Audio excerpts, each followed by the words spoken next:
السلام عليكم ورحمة الله تعالى وبركاته. مرحبا بكم متابعي قناة فكر معي. نقدم لكم مخترعون قتلتهم اختراعاتهم.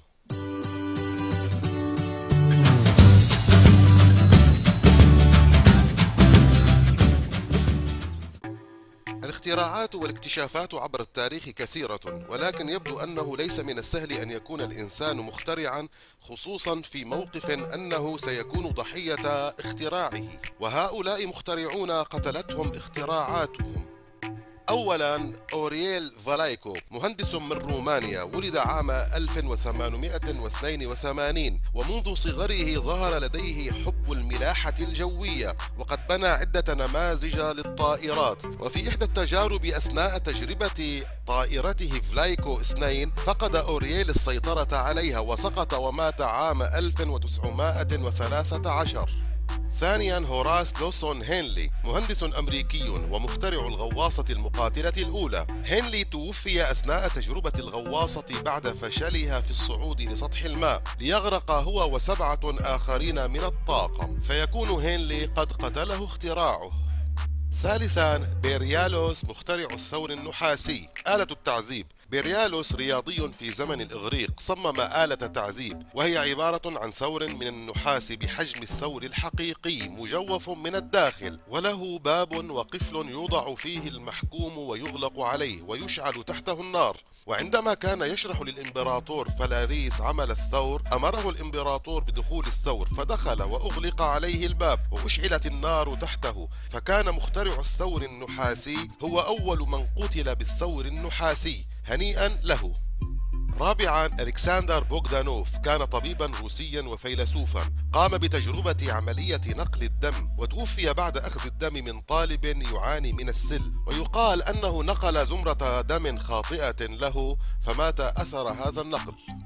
خامسا، فرانسيس إدغار ستانلي، الذي أسس شركة سيارات ستانلي، وهو مخترع السيارة ستانلي البخارية عام 1896. وفي عام 1918 بينما كان يقود سيارته اضطر للقيام بانعطاف قوي، مما أدى إلى وقوع حادث له أدى لوفاته.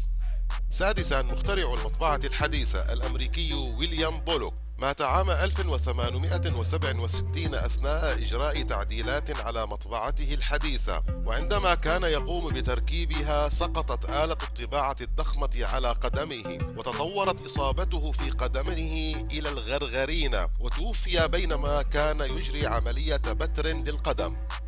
سابعا، ماكس فالير، اخترع محركات الصواريخ التي تعمل بالوقود السائل، وفي عام 1930 انفجر المحرك المزود بالوقود السائل، مما أدى إلى مقتله في الحال، فيكون ماكس هو أول من تلقى صاروخا يعمل بالوقود السائل. وكان الأجدر به أن يخترع منظومة دفاع ضد الصواريخ يضعها فوق رأسه أثناء تجاربه للصاروخ.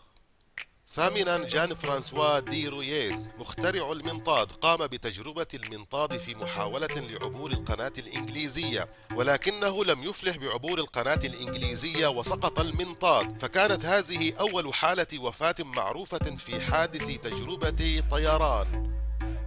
تاسعا، المهندس توماس أندروز، مهندس إيرلندي، وهو الذي صمم السفينة الشهيرة تايتانيك، وكان على متنها في رحلتها الأولى عام 1912 لتكون رحلتها الأخيرة. وعندما تأكد غرق السفينة وبدأت عمليات إخلاء السفينة، جلس في غرفته وهو يدخن ويحدق للسفينة في لحظات غرقها، ورفض أن يغادر السفينة ليغرق مع سفينته التي بناها.